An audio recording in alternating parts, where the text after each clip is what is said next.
We're on day 15 of the Democrat government shutdown. Not a good day on Capitol Hill, not a good day across America because real Americans are feeling the pain due to the Democrats' political nonsense. And we want to specifically focus this morning on one area that's gotten a lot of attention and one segment of the population that truly deserves better treatment than the Democrats are giving them, and that is our military. Today, if it weren't for the bold leadership of President Trump helping us to protect our military, everyone needs to understand that 1.3 million active duty service members would be missing a paycheck. They'll get their check, thankfully, because President Trump has shown strong leadership. And under his direction, the Department of War has now redirected unspent funds to ensure that our troops are taken care of. And this is while Democrats are playing political games. Last night, they played some games. They stormed my office. Maybe you saw some of the video online that they themselves shared, or someone did. They berated a Capitol Police officer, screamed at him. He was just merely standing his post. Shows again their disdain for law enforcement, as we see all around the country, the Democrats and everyone in that party, screaming, assaulting ICE officers. They did it right here in the Capitol last night. A few members of Congress went into the little foyer of my office and tore down a sign that I had up and just engaged in all sorts of political stunts and antics. They've been doing that every day now, and it shows their desperation. It also shows a very strong contrast between the party that is working for the people and trying to keep the government open and do the right thing, and the party that is engaging in all this nonsense. But they've shown by their actions and now their votes multiple times now.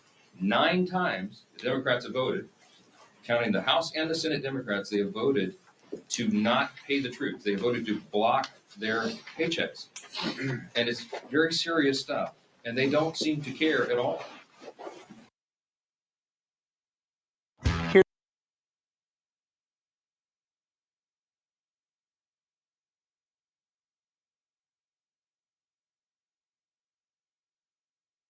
The problem we have right now is that in spite of President Trump's heroic efforts to make sure they get paid, that is a temporary fix because the executive branch's help is not permanent. It can't be.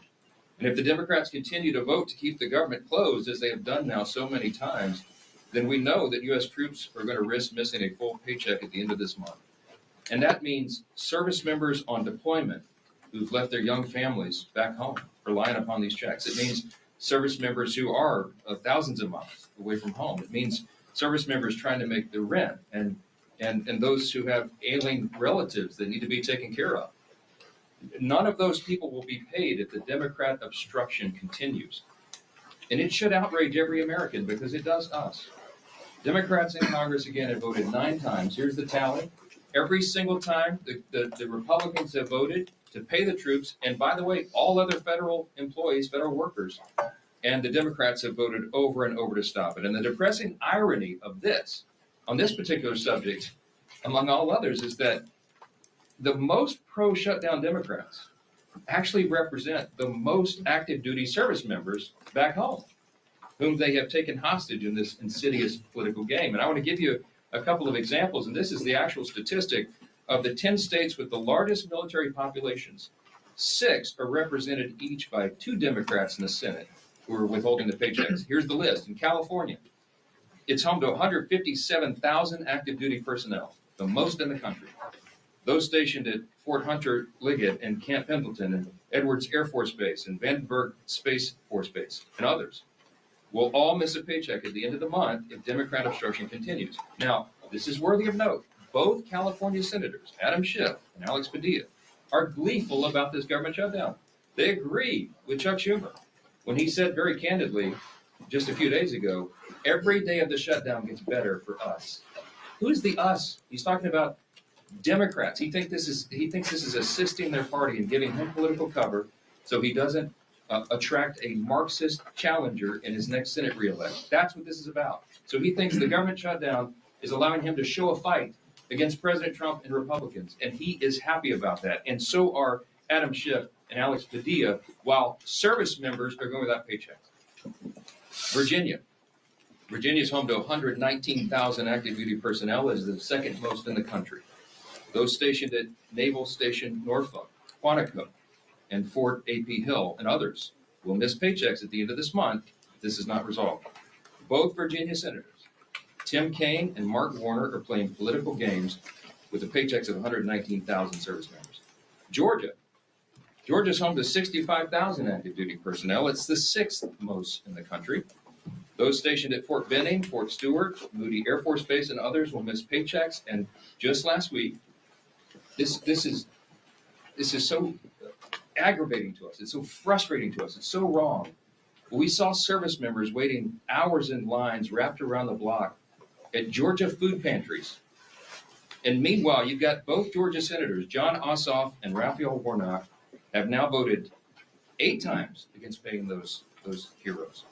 In Washington, the state of Washington is home to 57,000 active duty personnel. It is the 7th most in the country. And those stationed at Fairchild Air Force Base and Naval Base Kitsap, Joint Base Lewis McChord, and others will miss paychecks. Both Washington senators, Patty Murray and Maria Cantwell, have repeatedly voted against pay for service members in the Evergreen State. Hawaii is home to 43,000 active duty personnel. It is the 8th most in the country. Those stationed at Joint Base Pearl Harbor Hickam, the Schofield Barracks, and others will miss paychecks. And both Hawaii senators, Mazie Hirono and Brian Schatz, have voted against paying soldiers stationed in Hawaii. And by the way, many of them are thousands of miles away from their families. Colorado is home to 35,000 active duty personnel, the 10th most in the country. And those stationed at Fort Carson, Buckley's Space Force Base, Peterson's Space Force Base, and others will miss paychecks. And you guessed it, both Democrat senators are from Colorado, John Hickenlooper, and Michael Bennett, have voted against paying those troops in their state. And I just want to mention New York. It gets honorable mention. It isn't in the top 10. But the Empire State is home to 17,000 active duty personnel, the 17th most in the country. Those stationed at Fort Drum and Fort Hamilton and others will miss paychecks.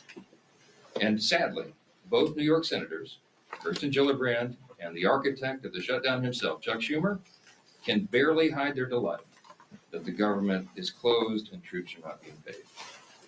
I'll just say this. There's something that should be remembered by everyone. Democrats say that even missed paychecks for U.S. troops won't be enough to end the shutdown. The Democrats, who we just demonstrated, represent thousands and thousands of the most heroic men and women on the earth, refuse to put their unserious partisan demands to the side and pay the troops. And here are the indisputable facts of this shutdown. Republicans want to pay the troops, and we have shown that with our actions and our votes now 9 times. The Democrats want to use them as hostages to extort $1.5 trillion in new unserious partisan spending that we just won't go along with. We won't sell out the long-term security and future of the United States so that Chuck Schumer can prevent a primary challenge from his left wing. We will not be a part of that nonsense. And until Schumer and the left wing of his party are satisfied enough that the pain this shutdown has caused has reached a limit that they're satisfied with, then the Republicans are going to stand here every single day. We're going to continue to deliver the simple facts directly to the American people. And today we brought in some of our House Republican leaders who represent many of these military districts and they're being so deeply and adversely affected by the Democrats' senseless games. And the first up that I'm delighted to introduce is the chairman of our Main Street Caucus in the House Republican Conference, and that is Congressman Mike Flood. I'll tell you what, the House Republican Main Street Caucus couldn't be more proud of the leadership that we've elected to lead the House of Representatives. We stand united with this team that's remained in Washington to do God's work as we work our way through a very difficult shutdown. Speaking of Main Street, let's talk about what this means. I represent Offutt Air Force Base in Bellevue, Nebraska. We have over 10,000 airmen there. What do? We are in charge of deploying the nuclear triad. Think about that. It's very important work. And today, we have 2,300 of our civilian employees furloughed. We're holding diaper drives. The food pantry is getting stocked with more food. There's uncertainty on that base. The men and women who go to work every day to keep us safe, to provide that strategic deterrent on what could be the world's worst day, don't need this stress. We don't need this stress especially to satisfy the political future of a New York Senate leader. This could have been avoided. He did the right thing, Mr. Schumer did in March. He's a pro. He knows political calculus. He paid a high price for it, and now people in my district are paying a high price, and it's not right. And by the way, as a country, we're better than this. We are way better than what's happening across our bases. And so to the people at Offutt Air Force Base and every military installation, the Main Street Caucus is here to say thank you for what you do. Whether you're furloughed or not, we appreciate every single one of you. Thank you again, Mr. Speaker, for having us, and thank you for inviting and including the Main Street Caucus. Did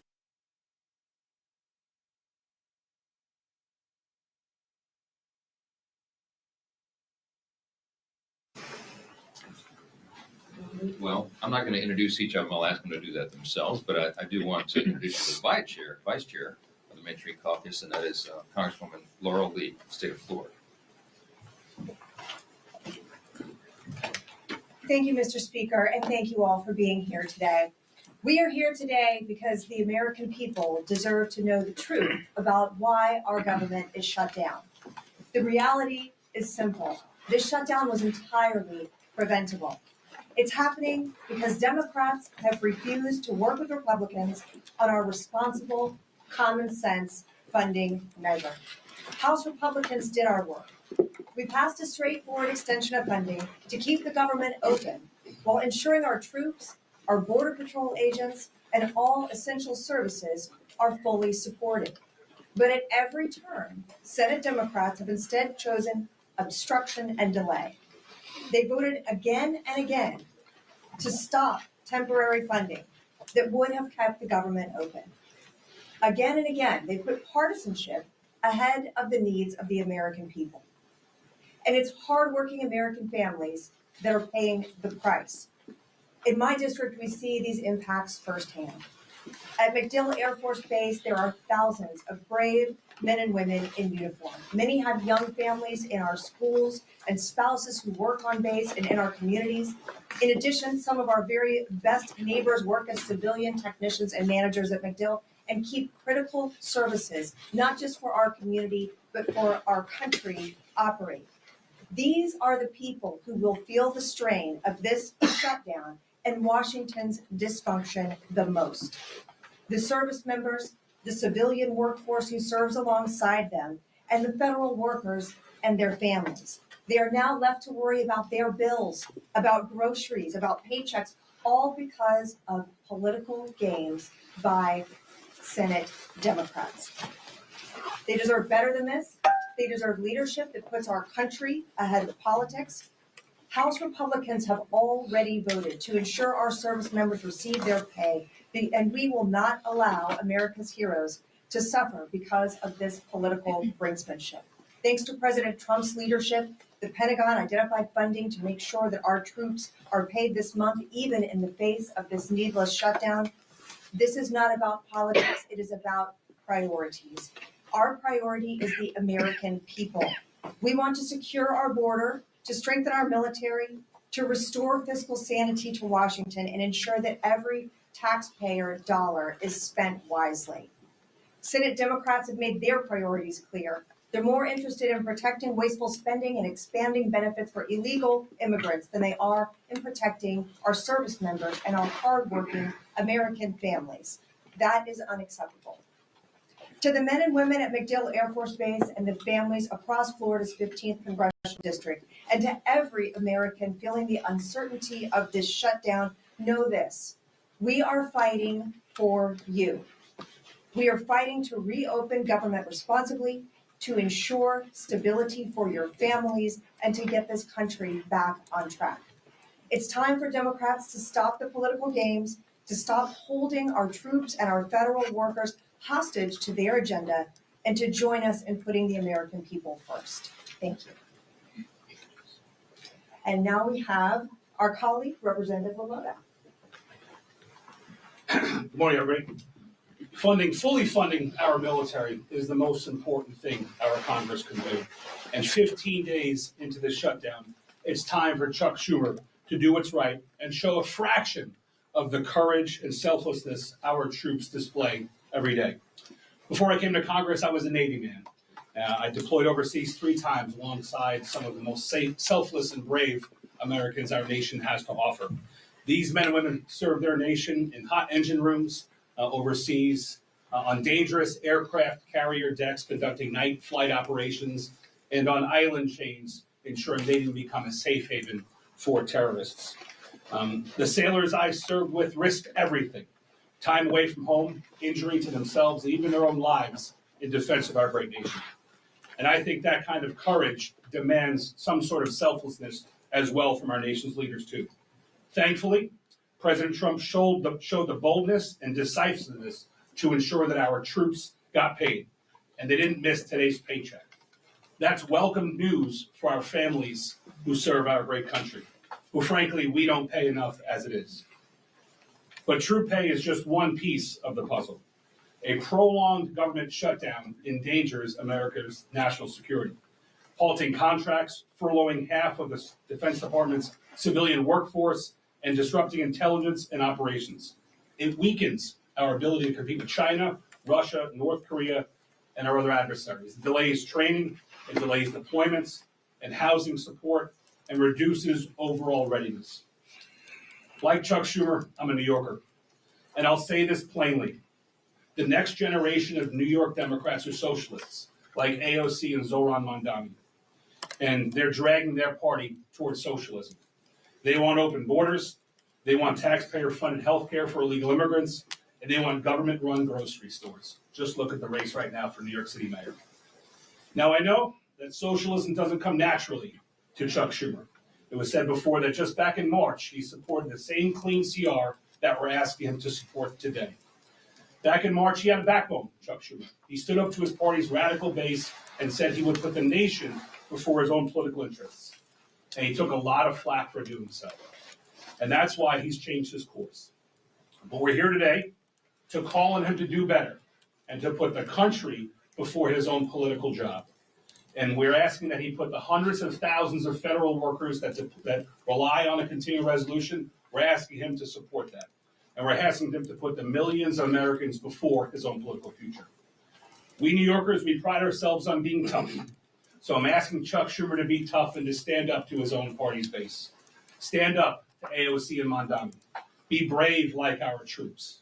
And do your job and reopen our government. I want to introduce my good friend, also a military veteran, an Air Force, don't hold the Air Force part against him, an Air Force colonel who's doing a hell of a job fighting for his constituents in Iowa, my friend Zach. Thanks, brothers. Whenever you can get the Navy and the Air Force on the same target, we're moving in the right direction. Friends, here's the reality right now. This government shutdown does not have to happen. We have a reality before us where 1.5 million troops, both those active duty and those in the Guard and Reserve, are on pins and needles where they're going to be able to feed their family marching forward. I am so proud to be standing with fellow patriots up here, many of them who have served.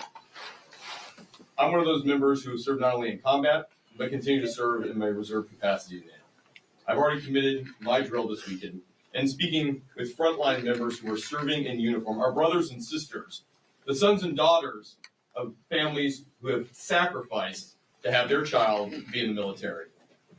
They all have the same question. Why is this happening, and what is the mission to be able to stop it? Well, let's be very clear. The House of Representatives has executed its portion of the mission.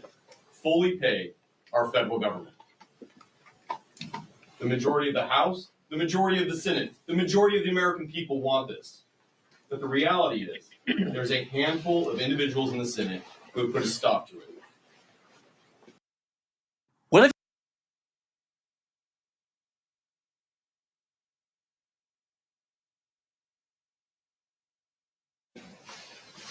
And this is where I agree with one of my colleagues. We don't govern by temper tantrum, he said. We'd be hurting millions of Americans, and we'd be treating them as leverage. That was Chuck Schumer in 2018. Another colleague said, this is irresponsible. No, it's reckless. My other colleague, Nancy Pelosi, but that was in 2013. A fellow colleague said it's not normal to hold 800,000 workers, or in this case, over 1 million military members and their paychecks hostage. That was from AOC in 2019. Team, we've heard about the firsthand impacts to individuals. And it goes beyond just America, but what's happening right in our own districts as we look at this. Today, 15,000 National Guardsmen from Iowa were in danger of not being able to decide whether to put a down payment on a new car or being able to put food in the refrigerator. 2,000 of those members are right now deployed on the front lines in U.S. CENTCOM in Iraq. And even more of their families are wondering not only will they be safe, but will they be able to take care of their kiddos back home? So I called them up. And I said, hey, First Class Chase Holmes is a sergeant with our Iowa National Guard.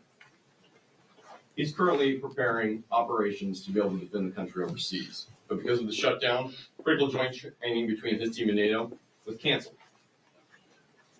We spoke with an Iowa Guardsman and chaplain for the 224th Combat Engineers Battalion, Caleb Weiner. He is leading part of the 1,800 Guardsmen currently deployed to the northern part of Iraq right now. And he told me plainly, we're working, but we don't know if we'll get paid. I'll put my life on the line, but I hope someone's there to take care of my family if my paycheck doesn't come through. These aren't theoretical. These are real people, real impact, real costs. Let's be blunt.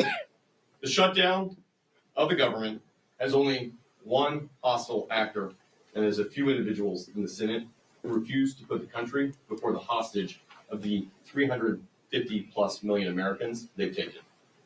It's unacceptable, and that is why I'm grateful. While President Trump is helping lead peace in the Middle East with the men and women who are on the front lines providing it, we have folks at home who need to do the same job and stand up for this country first. Thank you to my colleagues, most importantly, thank you to all our federal workers, and God bless our troops. With that, I'm thrilled to introduce our leader, a man who's been on the front line of this himself, Mr. Scalise. Thanks, sir. Thank you, Zach, and thank all of my colleagues who you just heard from, many of whom served our nation bravely in our nation's military. I want to say thank you to the over 1 million men and women in uniform who continue to serve right now, despite the uncertainty. That uncertainty that does not need to exist. And why? Because Chuck Schumer is more afraid of the radical leftists in his own party than he is concerned about making sure that those families don't have to wonder about whether or not they're going to be able to put food on the table. Their families, while they're overseas, many of them, are going to be able to put food on the table during this Schumer shutdown. And keep in mind, over 1/3 of all men and women who serve in uniform right now, over 1/3 of them live paycheck to paycheck. That means when Chuck Schumer is voting to deny them pay, many of them will not be able to make their rent payment or their mortgage payment. Many of them will not be able to make their car note payment. And the stress that that adds to their lives unnecessarily should not happen, did not need to happen. This House came together. I'm so proud of the men and women I serve with in Congress here in the House where we did our job weeks ago. We sent the bill over to the Senate. That doesn't resolve all of our differences. People often say, gee whiz, why can't Washington just get together? You know, which side's going to win this thing? It's not about which side wins. It's about stopping the American people from being the losers in Chuck Schumer's fight while we go negotiate our differences. We have big differences we need to negotiate, and the clean CR that we passed over the Senate does not resolve those differences. It just gives us some more time to have that negotiation. And by the way, that clock is getting sooner every day. November 21st is not extending every day that Chuck Schumer continues this charade that he's playing with the lives of millions of American families. That date is going to get closer every day where we're not going to have as much time to negotiate our differences. And how big are those differences? Just look at the wish list, the hostage list that Chuck Schumer filed weeks ago, his demands that he said have to be met before he'll even open up the government again. $1.5 trillion in new unrelated spending Chuck Schumer demanded, including, yes, eliminating all the verifications so that illegals will get taxpayer-funded health care. That's in Chuck Schumer's bill. Chuck Schumer guts the $50 billion rural hospital fund to give taxpayer-funded health benefits to illegals in his hostage demands. That's not going to happen. And so when are we going to have a rational conversation? When are Democrats going to actually become serious in this discussion where they say, let's open up the government and start talking about our differences, about how we're going to get this country back on track? And in contrast, again, just look at what happened yesterday. Some of us were at the White House at just an amazingly emotional ceremony where President Trump posthumously, unfortunately, issued the Medal of Freedom to Charlie Kirk. And his incredibly brave widow, Erica, was there to receive it on his behalf and gave another emotionally powerful speech. And this comes on the heels of President Trump returning from the Middle East, where he was in Israel, he was in Egypt, working with other world leaders to establish historic Middle East peace. President Trump's been doing all those things, and in the middle of doing all of those things, he had to go find time to figure out creatively a way to pay our troops, even though Chuck Schumer wants to defund our troops. Yes, the party, the Democrats, that were for and continue to be for defunding our police now want to defund our military troops by not paying them, by not opening up the government. And the votes are clear. Nobody has to wonder which side is for shutting down the government, which side is for trying to deny troops their pay. We had yet another vote, the 8th time on the Senate floor yesterday. While we were at the White House, the Senate was having that vote on whether or not to open up the government. And you saw Democrats continued, led by Chuck Schumer, to shut down the government and deny troop pay. It's embarrassing. It's not just unserious, it's having devastating consequences on millions of Americans around this country that doesn't need to happen. We shouldn't have to wait until the Hate America rally this weekend or whatever it is that's driving Chuck Schumer to keep this going on, this damage that's being inflicted, so that he thinks it's going good for him while it causes damage, real harm to millions of American families, including our service men and women who are so bravely risking their lives for these great freedoms that we enjoy. We're going to continue to fight for freedom. We're going to continue fighting to open this government and do our jobs. And the whip of our conference is my friend, Tom Emmer.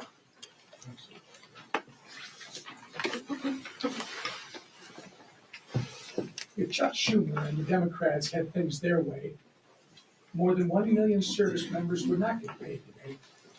Thankfully, our commander-in-chief stepped up where the Democrats have refused by reallocating funds to ensure our troops receive their hard-earned paychecks today. Thanks to President Trump, military families across the country will have the resources they need to continue making ends meet just a little bit longer. Yet, what has been the Democrats' response? Representative Madeleine Dean told CNN yesterday, quote, "This is not the way to run a government," close quote. Making sure our troops get paid is not the way to run a government? You know what is actually not the way to run a government, Representative Dean? Holding the American people hostage over your $1.5 trillion wish list of radical demands. Clearly, the Democrat Party of today is not your grandfather's Democrat Party. They care about one thing and one thing only, appeasing the radical, pro-terrorist wing of their party. And they will inflict the maximum amount of pain on the American people to do it. But it doesn't have to be this way. Republicans have a nonpartisan government funding bill ready in the Senate. We've been talking about it now for more than 2 weeks. It can be sent to President Trump's desk immediately. We could end the Democrats' shutdown chaos today if they would do the right and reasonable thing by passing our clean CR. It contains 0 partisan policy riders, no gimmicks. It's the same spending levels that Democrats supported just 6 months ago and that they passed 13 times previously under the Biden administration. But 9 times now, 9 times, the Democrats have refused shutting the government down in the process and forcing Americans to pay the price. All so they can gallivant around the Capitol making ridiculous videos, childish videos, scream at Capitol police officers who aren't getting paid, by the way, and buy time until their Hate America rally takes place on Saturday on the Mall. It's despicable and it's wrong. We can only hope that they come to their senses and that madness ends soon. Until then, our message remains the same. Stop playing political games, pass our clean CR, and reopen the government for the people you were elected to serve. Lisa McLean, our conference chair. Well, good morning, everybody. Here we are again. I'm going to be very clear. Chuck Schumer wants a dirty deal. I'll say it again. Chuck Schumer wants a dirty deal. One that caters to his radical base. You know, the same crowd planning to protest at their I Hate America rally this weekend. And what is in this so-called deal? Let's take a look at what's in Chuck Schumer's dirty deal. Let me spell it out. It adds $1.5 trillion to our national debt. $1.5 trillion. It hands out health care to illegal immigrants. That's not a talking point, that's a fact. It guts the most historic investment Congress has ever made in rural health care. Again, that's a fact. And it weakens health care for hardworking Americans. Begin to see the compare and contrast. Chuck Schumer and the Democrats want to protect illegals and hurt Americans. Republicans, we actually want to do what we were elected to do, and that's take care of Americans. Yesterday, we released a new white paper on the facts, which are actually crystal clear. So we don't need to do political stunts and storm the speaker's office, and we just have the facts on our side. And notice, when you can't beat us on the facts, you have to go to emotion and you have to go to political stumps, and that's exactly what the Democrats are doing. First, the Democrats' proposal eliminates a cornerstone investment in rural health care, putting hospitals and small-time clinics deeper in financial debt.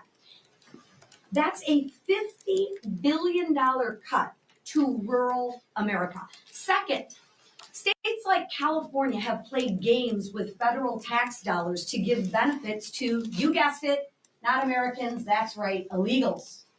Republicans actually closed that loophole, saving taxpayers $190 billion. Again, note the compare and contrast. The Democrat bill would reopen that loophole, and don't let them deny it. Make them own their votes. Make them own their stance. Let me remind you, every single Democrat on the 2020 presidential debate stage raised their hand and said taxpayers should pay for health care for illegals. Every single Democrat. So why are they denying it now? Because they know it's not popular with Americans, right? They are on the record wanting health care for illegals. Own it, Democrats. Say it loud, say it proud. You want to put illegals over Americans. Just own it. I'm going to say it again. They are on the record wanting health care for illegals, and their dirty deal that they lay out in black and white. Finally, Democrats' plan forces taxpayers to cover the majority of emergency medical costs for all non-citizens. Another $28 billion tab for who? You guessed it, the American people. So here's the bottom line. The Democrats' proposal would force taxpayers to fund $119 billion in waste, fraud, and abuse. Yes, that's right. The Democrats advocate for waste, fraud, and abuse. Why? Because it's not their money, it's your hard-earned money, including benefits for people that are here illegally. That weakens health care for Americans. It also defunds rural health care. Again, that weakens health care for who? That's right, it weakens health care for Americans. It is absolutely outrageous. So here's my message to Democrats. Tell all of your radical base you're done taking orders. Tell them you're putting America first. Drop the demands, reopen the government, pass the House bill, and let's get back to work for the American people. Thank you. Speaker Johnson. Johnson. A judge in Florida issued a restraining order against Corey Mills for threatening and harassing behavior from an ex-girlfriend. And according to these court documents, he also instructed a congressional staffer to reach out to her after that initial temporary restraining order was filed. Do you think this is an ethical violation, and do you think any disciplinary action is warranted? I have not heard or looked into details of that. I've been a little busy. We have a House Ethics Committee. If it warrants that, I'm sure they'll look into that. Were you talking about Mr. it? Speaker. It's been reported for a while. Corey Mills was accused of beating a girlfriend in his DC apartment. He was accused of stolen valor by the people that he claimed to have saved on the battlefield that then on the record said that he did not save them. I mean, this has been happening since the beginning of the year. Are you concerned about these allegations against Corey Mills? Look, you have to ask Representative Mills about that. I mean, he's been a faithful colleague here. I know his work on the Hill. I mean, I don't know all the details of all the individual allegations and what he's doing in his outside life. You have to ask him. Let's talk about things that are really serious. Thanks, Mr. Speaker. OMB put out memos saying that they're going to batten down the hatches and ride out the shutdown. But as you pointed out, they're going to pay the troops as well as they said pay law enforcement. Should law enforcement include Capitol Police who protect you, your family, Mr. Scalise, the whip, as well as the Capitol building in general? Yeah, we've always stood with Capitol Police and law enforcement, and we've shown that in word and deed. And I can tell you that I was with the president for a couple of hours in the Oval Office last night. I spoke with Russ Vogt in the Rose Garden before the Charlie Kirk service. They are, what's the right word, forlorn about this. No one on the Republican side is taking any pleasure in this scenario. Yes, we're always for reducing the size and scope of the government and all of that, but this is not the way to go about it. We don't shut the government down, turn off the funding streams, and then require all these cuts like this. So what they're doing is they're having to triage federal spending, as you know. It's because anybody, as we've said, any person who's in the White House, regardless of party, and their director of OMB, is given this unfortunate, reluctant task. They have to figure out and triage what are the most essential services personnel policies and what are not. They're going to look at that through a partisan lens, but when they look through it through that lens, I mean, we're looking at it right now as conservative Republicans at the White House. That's who serves in the White House right now. If Joe Biden or Kamala Harris or a Democrat were there, they would look at it with a totally different set of lenses. But I can tell you that when we look at that, we prioritize troops and law enforcement. Absolutely. So if there is a mechanism to do that, they will find it and they will fund it. The reason, the way they were able to get the troops paid for this paycheck, and as I said, this is not an enduring solution because we will run out of the funds, but there were some unspent funds in effectively R&D accounts in defense. They moved that over to prioritize payment of those who are putting their lives on the line today and who have families in serious situations. That money will be replaced, as has been explained by the White House, after the funding gets going again. If we can find a similar mechanism to take care of Capitol Police, of course, they'll do that, but that's in a separate branch. So, Mr. Speaker, this is day 15 of the shutdown now, and Leader Scalise just kind of addressed this, that the 7-week bill that you guys passed before, you guys have already lost 2 weeks of that.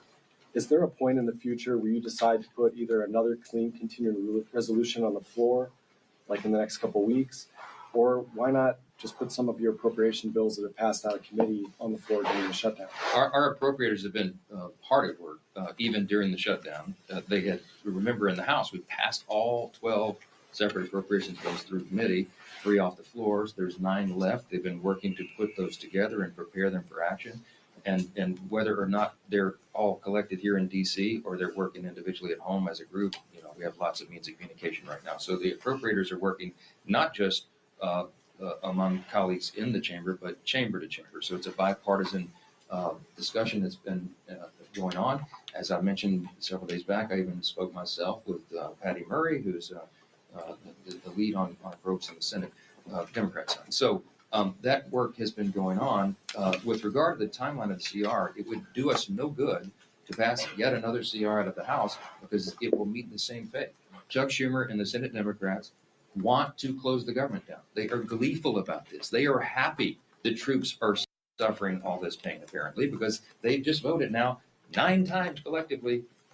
Democrats in Congress have voted 9 times to block the pay of troops and Capitol Police and all the federal employees, and by extension, all the civilian contractors and everybody else. So we would just be going through an exercise in political futility to pass another CR. It is ironic that the 7 weeks on the clean CR that we passed September 19th was a date that was determined by Republicans and Democrats in the House. The appropriators determined together that that should be the length of the CR, and they stipulated together that it should be clean. The Democrats at the time said, please don't put any Republican priorities on that so that we can all do this in good faith. And we didn't.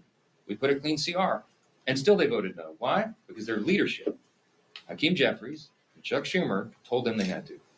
So I think appropriators want to get back to work. I know every House Republican does, but we've got to get the lights turned back on, and Chuck Schumer and the Democrats need to vote to do that so we can get back to regular legislative session. Yes, ma'am. Last question.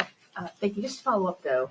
So the Senate is actually trying to advance some appropriations bills. Are you saying that if your appropriators get some bills ready for the floor, you'll bring them back, bring the chamber back, even if the CR isn't passed? Leader Thune is trying to advance the defense approach bill today. We'll see how that turns out. My suspicion is the Democrats are going to play their same political games and stop that hold. I hope I'm surprised by that.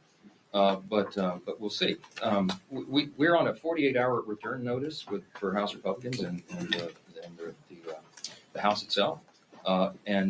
Dependent upon action in the Senate, we can get all this moving again, and we can get back to all the regular order and all the things that are stacking up on our plates. It is ironic that even though Democrats decided upon the end date, the 7 weeks to go to November 21, it is the Democrat leadership that is eating up the clock.